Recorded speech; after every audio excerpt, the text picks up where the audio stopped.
You're listening to a Times Higher Education podcast.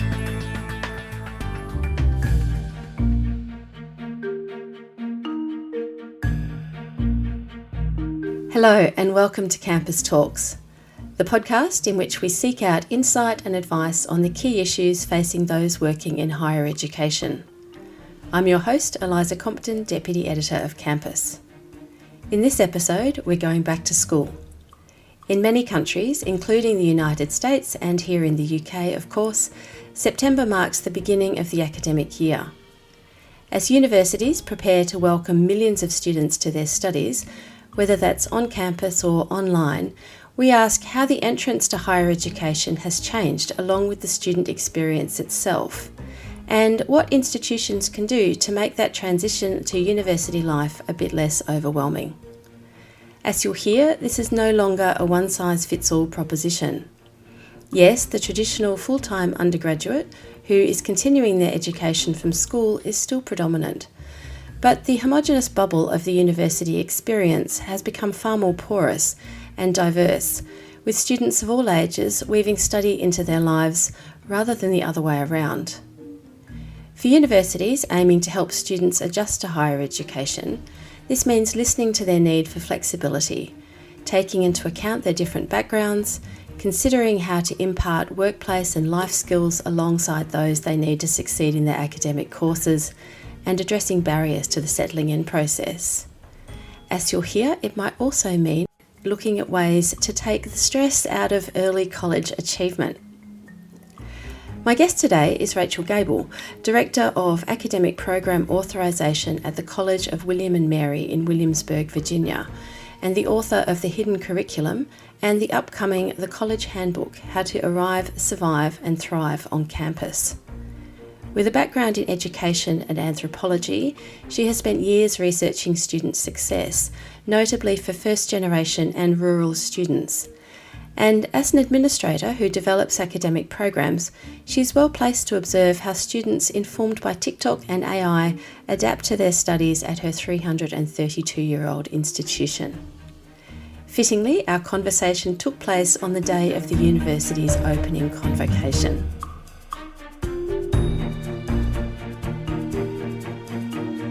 Rachel Gable is an educational consultant and Director of Academic Program Authorisation at the College of William and Mary in Williamsburg, Virginia. She holds a doctorate in education from Harvard, and her books include The Hidden Curriculum, First Generation Students at Legacy Universities, published in 2021, and the forthcoming The College Handbook, which is due out next year. Rachel, welcome to the Campus Talks podcast. Thank you, Eliza, for having me. To start us off on our discussion today, can you tell us a bit about your work and how you came to be researching student success?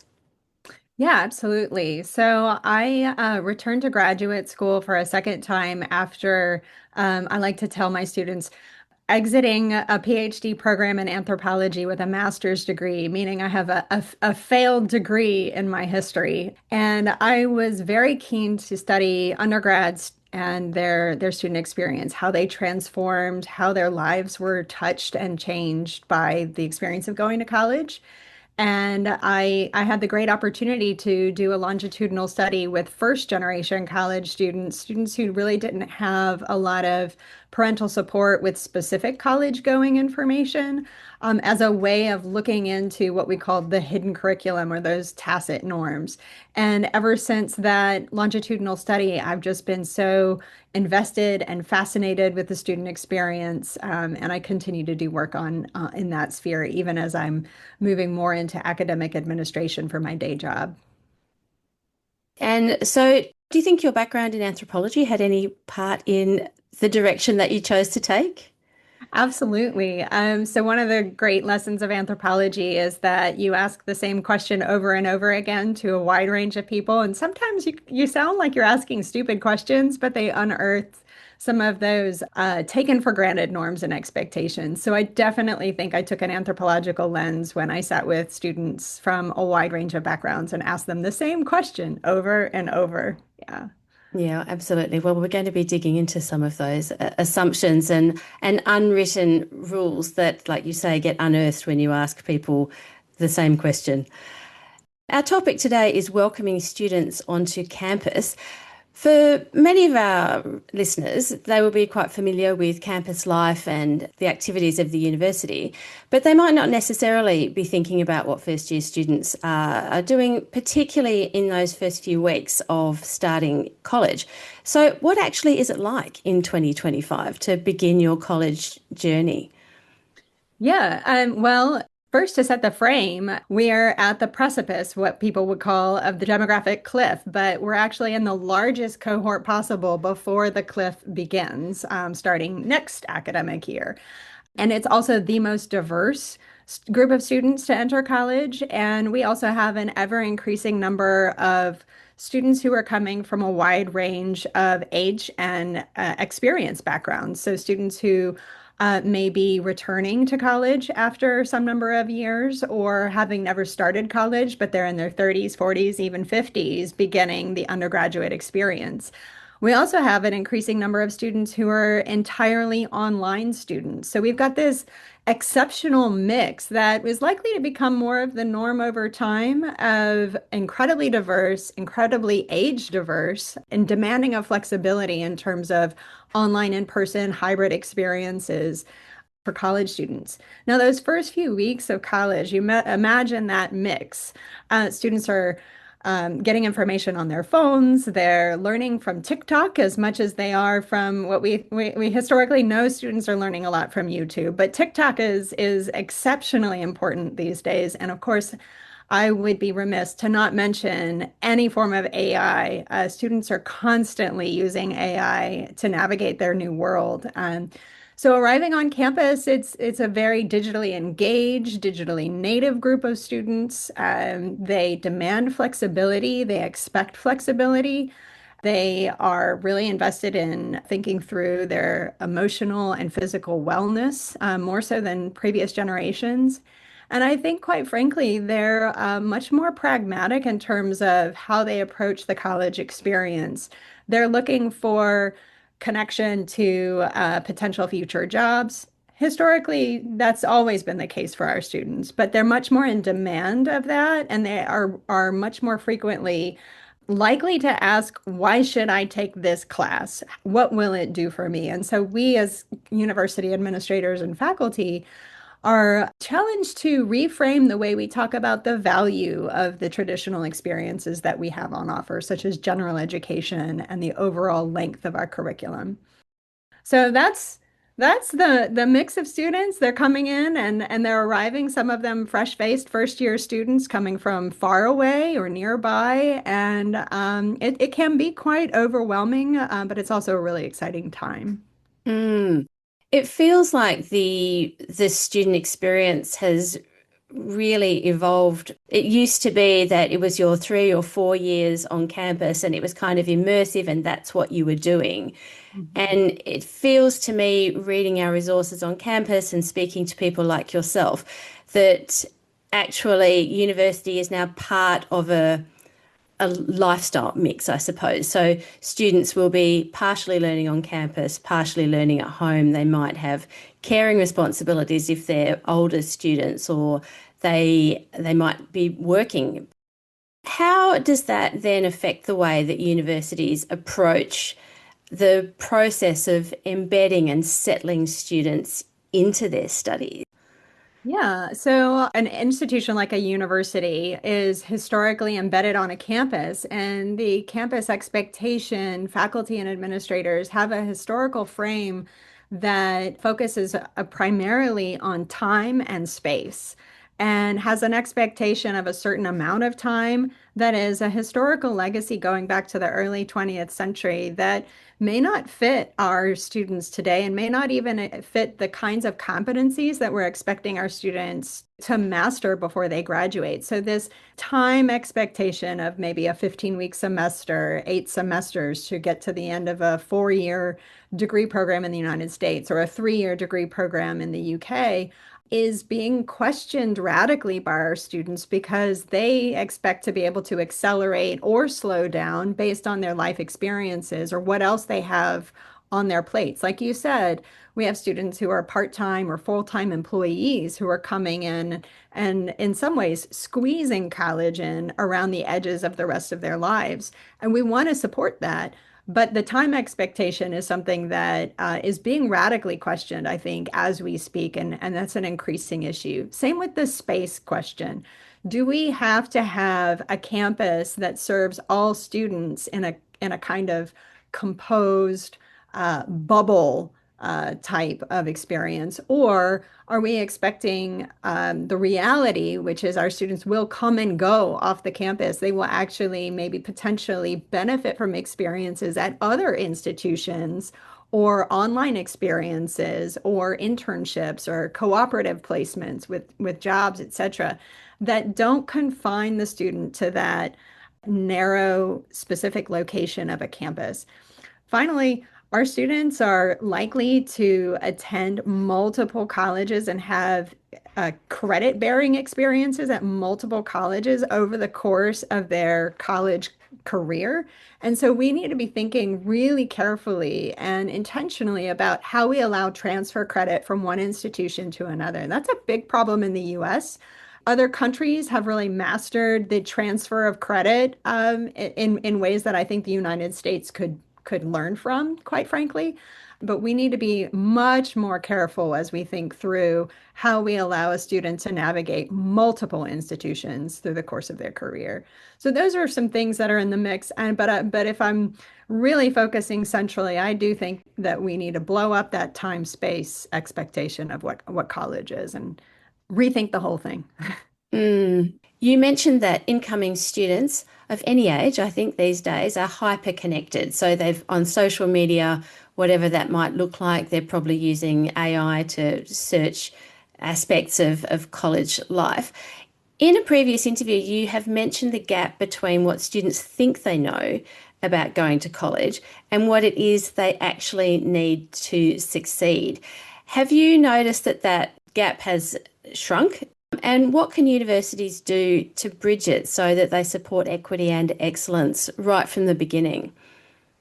Well, I still think that the gap exists, and I still think that it continues to be a challenge, and in large part because of a gap in expectations between what a student expects to receive out of a college education and what faculty and administrators expect a college education to be. And I still think we have a serious challenge to address with what we might call the hidden curriculum of college, where faculty may have one set of expectations and norms about, for instance, how a student should or whether a student should use AI within the classroom, and the student's expectation that this is a learning tool that is so widespread in their lives that it can't not show up in the college classroom. But how does it do that? That becomes a contested space that we haven't articulated. And so there are all these submerged norms that we need to unearth and we need to talk about openly and frankly. But those gaps still exist because faculty have a long legacy and a vested interest in teaching a certain way and having a discipline understood by their students and delivering a set of not only course content, but a set of ways of thinking about the world that students are radically questioning today. And so I wouldn't say that the students, historically, I remember students talking about they didn't know what they didn't know when they arrived on campus. And I think that's still to some extent true. But now we're in a space more of the students are almost challenging the set of expectations that they arrive and witness that are coming from faculty administrators on campuses. And so it becomes this hotly contested space rather than a space of acclamation. So who decides what you need to know rather than what you need to know, as it were? Exactly. And that's one reason why you see a large increase in both students and families in surveys talking about how they question the value of college. And as someone who thinks that the value of a college experience is exceptional, I think that our universities need to rethink and double down on what is valuable and get rid of the things that are driving people away. Mm. What kinds of activities then, or outreach initiatives, work in helping students integrate, gain a foothold, find the services and support that they need in order to really make the most of university, college? Yeah, I think that historically we've considered a set of skills or understandings about how to become a professional in your field were more kind of generalizable and recognizable across maybe multiple fields. So questions about personal etiquette or professional attire or how to network among peers, how to expand your peer group and build connections so that you could maybe advance post-graduation in different fields that you hadn't primarily expected. All of those concepts, I think, still pertain. I think the difference is there is a modularization and a demand for flexibility that calls us to consider how to tailor those experiences in ways that help a student to feel at once understood in their very particular set of needs, but also motivated to learn these skills for their particular interests. We still know that students are bound to change their minds. So we don't want to tailor an experience, how to learn the best for this particular type of set of courses or this discipline, because students may shift radically between their first year and their fourth year on what they want to study or how they want to prepare, what kind of careers that they want. That's all still true about the social and personal and academic development of a college student. But we need to modularize and tailorize our experiences for our students so that they feel engaged. On the one hand, they're hyper-connected, but on the other hand, they're hyper-individualized. And they want that individualized experience. One of the biggest challenges that I think AI can assist with is that tailorization, especially on a large college campus. Just a quick note, I have two college-age students myself. My older son is a rising junior at a small liberal arts college, and my younger son is an incoming freshman at a very large state institution, both in Virginia. And their experiences already have been radically different, but they've both told me that they feel more connected on campus by those tailored approaches to learning time management or learning networking skills. My older son is getting it through one-on-one personal attention with faculty members. He told me just yesterday, "Hey, Mom, my organic chemistry class is really large, but my professor is invested in a personal relationship with each one of us." And I said, "Honey, how big is the class?" And he said, "Oh, it's got 35 students in it." Whereas my younger son is going to a school where they have hundreds of students in the same kinds of class, and he's getting that tailored one-on-one experience through the digital learning technologies that are advanced in the classroom and through those AI tutor bots that he's getting. So a very different experience, but they're both getting that tailored approach. Yeah, absolutely. Well, I certainly have been hearing quite a lot about the challenges that universities have faced in terms of doing exactly as you've described. So, scaling that kind of personalised attention.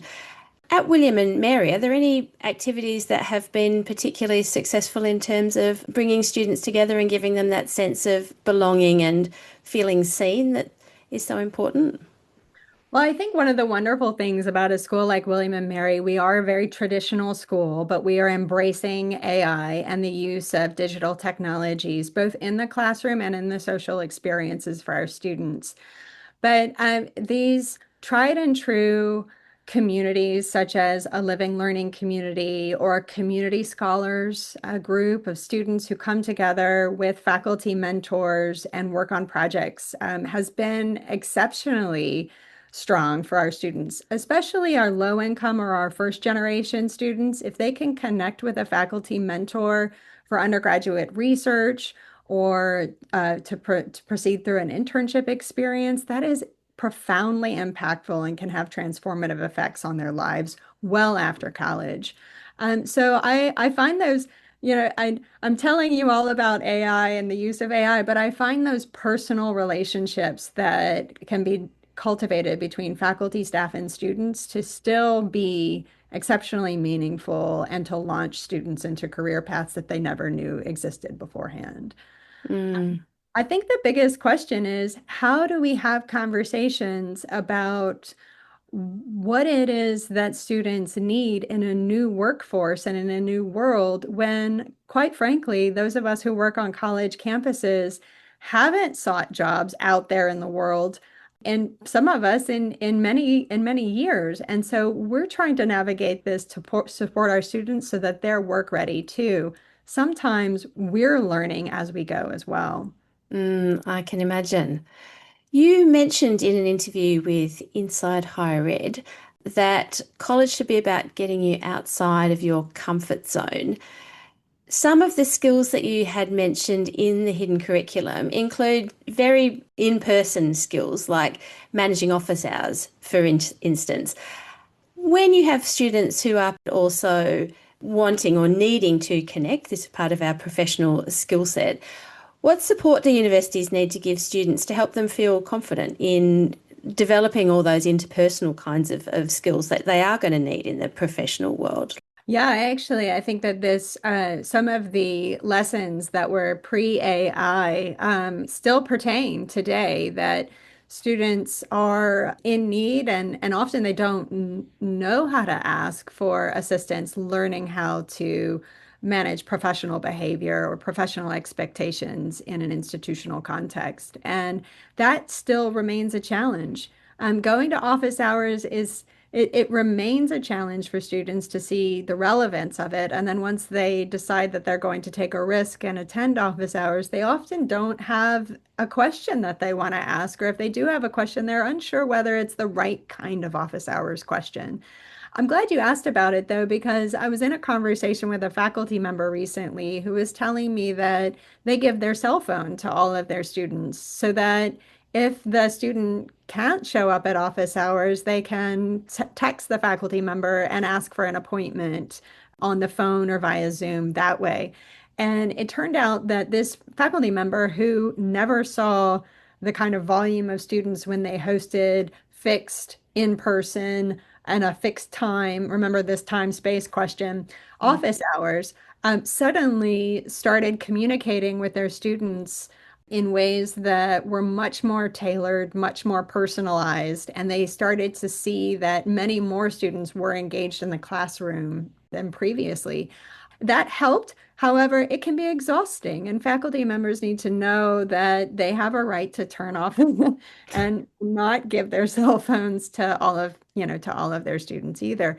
It's a tricky balance because what we're asking is, can we adapt a more traditional mindset of there is a time and a place to learn these specific tools and skill sets to one that is much more fluid?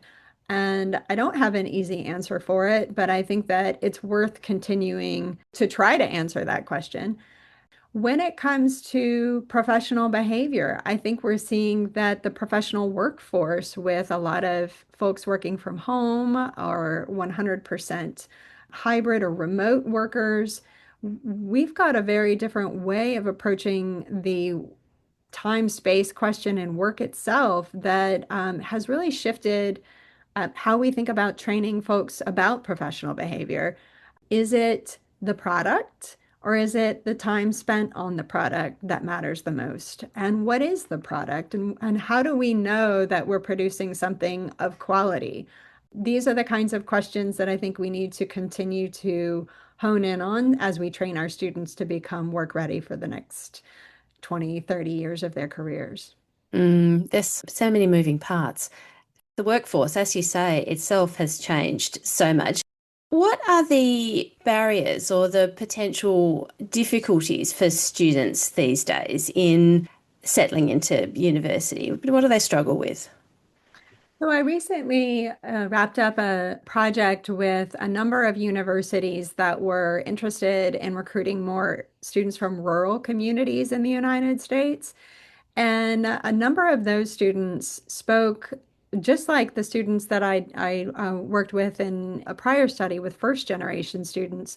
They spoke a lot about the shock of the new, and that those barriers include things like the different costs of things. So a college campus sometimes is in a community that will have increased expenses all around. So if a student goes to, for instance, the CVS off campus, the prices at that CVS may be higher than the prices that they expected from their hometown.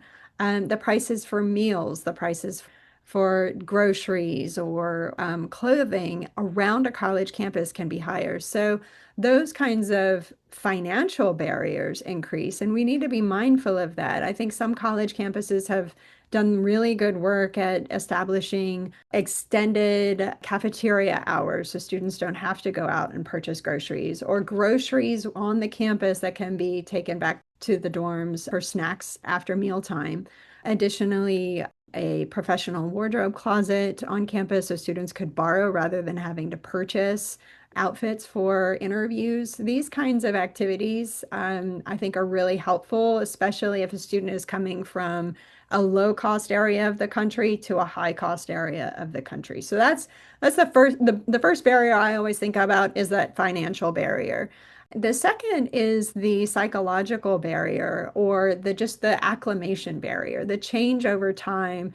Going from a rural setting, one student told me about, hey, I came from a town that only had one stop sign. And then moving to Washington, D.C. was really very challenging. And these things take time. A student should feel as though they're not expected to perform at their optimal performance level in the first few weeks of college. So I would strongly advocate for a ramp up period for all colleges and universities. There are a number of institutions like MIT that require all incoming students to take their courses as pass fail.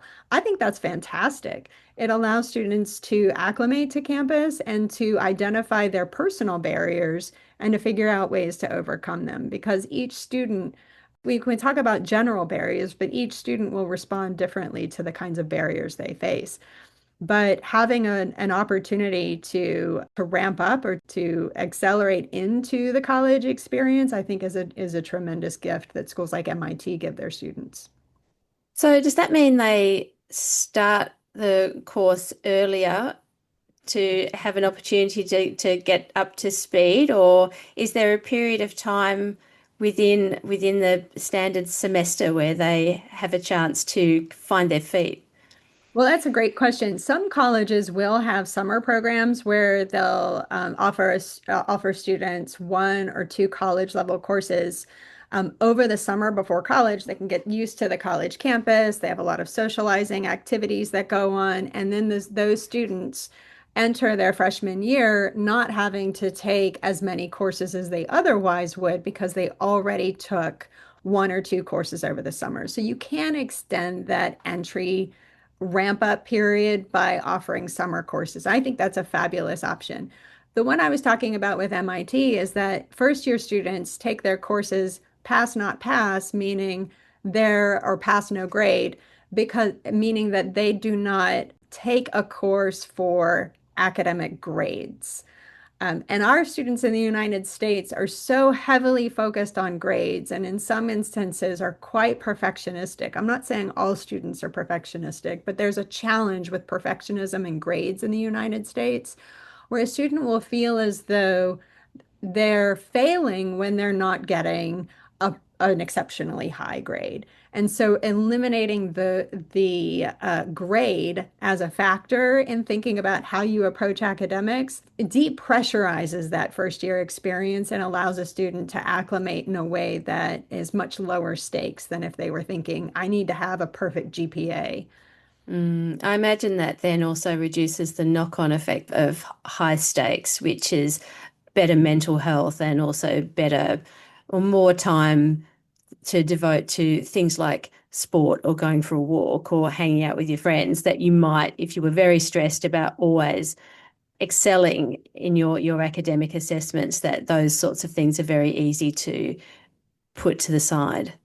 Yeah, I think personal balance is so important. And exactly, going for a walk, being able to take some unscheduled time with friends is so important for your mental health. Being able to experience a joyful occasion and to laugh um, is so important in college. And I think that we should find ways to allow students to have those low stakes moments so that they can really engage their whole selves on a college campus. By reducing the stress of grades, we give the students the gift of actually being able to explore the academic subjects that interest them. Sometimes when we focus so heavily on grades, students are very calculating about what kinds of courses that they're willing to take. So it also allows us to really encourage our students to spread the net and explore things that maybe otherwise they would have considered risky. Which again is so much a part of the what I remember and value of my own university experience was just the joy of and sometimes the nerve-wrackingness of it, of discovery. As a final question, your upcoming book takes the whole college journey and looks at different strategies for success. So, can you give us, as a closing note, what the effects and implications are for a good, welcoming experience?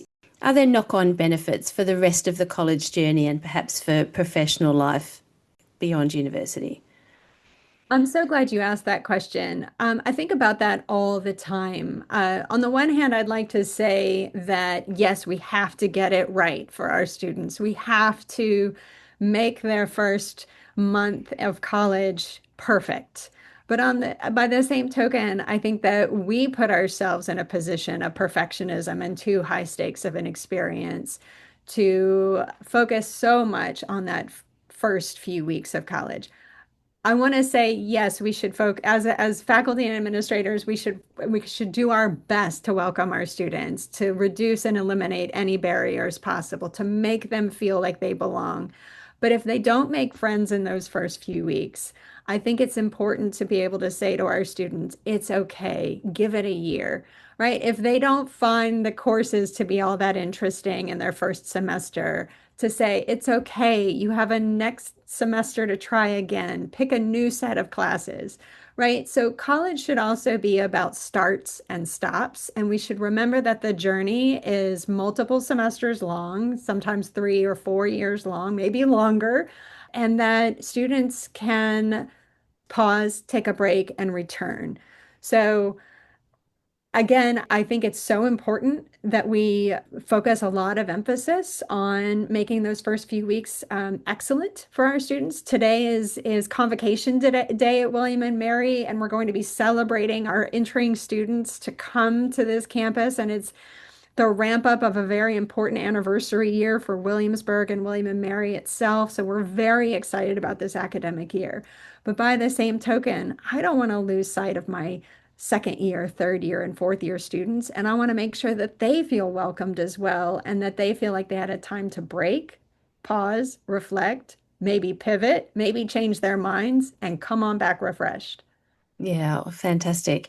I love that idea that actually the journey is longer than you think. It's so easy, especially when you're making such a large investment as college in time, in terms of time and money and emotion, that actually there is space to exhale, breathe, look around. Rachel, thank you so much for your time today. It's been really great chatting to you. And what is the anniversary that William and Mary is about to celebrate? Right. So 2026, so it's the 250th anniversary of our nation's independence, and Williamsburg as a city is one of the important cities that's celebrating our nation's independence, the United States. And then we're coming up on an important anniversary for the institution as well. It's not a specific year. It's, I think, We were established in 1693, so it's not really a nice round year, but we think of ourselves as one of the important colonial colleges, the second institution established in the United States, and so we celebrate our nation's independence. William and Mary, I don't know if people know this, across the pond likes to think of itself as the alma mater of the nation. A number of our U.S. presidents went to college here. Yes, Thomas Jefferson, I believe. Yeah, Thank you so much for adding that little bit of information. And of course, it's a very large anniversary that the United States is celebrating next year. Rachel, thank you so much for your time today. Thank you so much. It was great to be a part of this conversation. I really appreciate you inviting me here.